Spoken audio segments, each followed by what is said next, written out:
Yun guys, meron tayong i-assemble ngayon na power relay. ATS to para sa Meralco at sa solar. Yan. Marami kasing sasuggest sa akin ito na subukan ko daw gawin to. Marami naman nakakaalam na kung paano gumawa nito o mag wirings ng ganitong power relay. Yan, gagawin ko ng video to. Pero sa ngayon testingin ko muna kasi kararating lang nito eh. Yan, niligyan ko na ng dalawang wire. Yan, para sa trigger niya. Para mag-contact dun sa normally closed tsaka sa normally open. Yan, ito yung pinaka sa out niya. Ito yung papunta na sa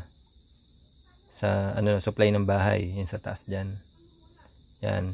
Tapos yung dito ang ilalagay ko dito yung Meralco sa normally closed. Tapos sa normally open, diyan ko ilalagay yung sa solar.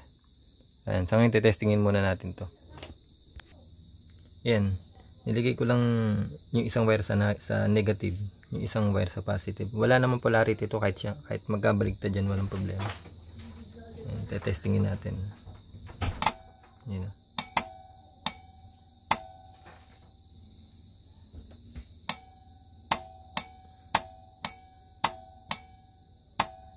Diba? Napakaganda ng quality niya. Yan, 120 ampere. Yan, 250 volts yung pwedeng ilagay dito. Pero ang naka 24 volt system kasi ko, kaya yan, pang 24 volts yung sa trigger niya. Kasi yun ang magsusupply sa kanya, 24 volts eh. Kaya yun ang kinuha ko. Meron kasing 12 volts nito. Merong 24 volts at meron ding pang AC na 110 or 220 volts. Yan, sa ma-order nito, kung 12 volts kayo, pang 12 volts din ang kunin nyo.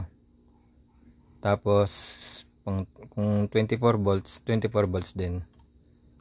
Yan, tapos mas maganda, mas malaki yung amperyahe niya para hindi siya ganong persado. Yan. So totoo lang malaki siya.